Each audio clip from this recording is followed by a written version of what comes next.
Wanda washes dishes at a restaurant. Her probability of breaking a cup in any one shift is 13%, and her probability of breaking a saucer is 12%. Calculate her probabilities for the following events: breaking the cup and the saucer, breaking the cup but not the saucer, breaking the saucer and not the cup, not breaking the cup and not breaking the saucer, and breaking the cup or breaking the saucer. Probability problems such as these can be broken up into simple component parts. These can be counting principles or non-mutually exclusive events. Counting principles describe mutually exclusive or independent events such as repeatedly flipping a coin. The outcome of one trial or coin flip does not depend on the outcome of any other trial. Counting principles can be added or multiplied to describe the probability of two or more events either both happening or not happening at all.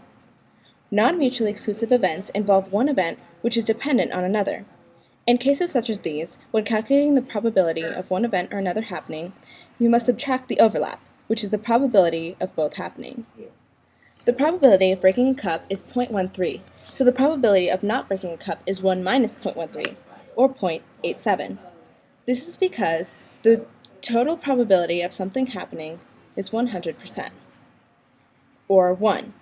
And since half breaking it isn't an option, we can assume that the probability of breaking it subtracted from the total probability will give you the probability of not breaking it.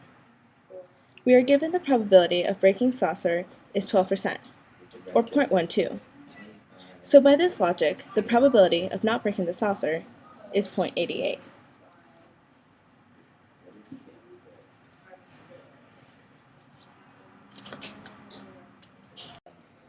To find the probability of two or more events both happening or not happening, multiply the probabilities of each event.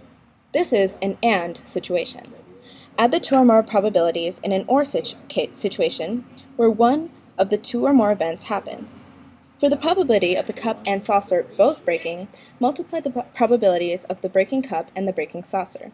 This is 0.12 multiplied by 0.13, or 0.0156, which is 1.56%.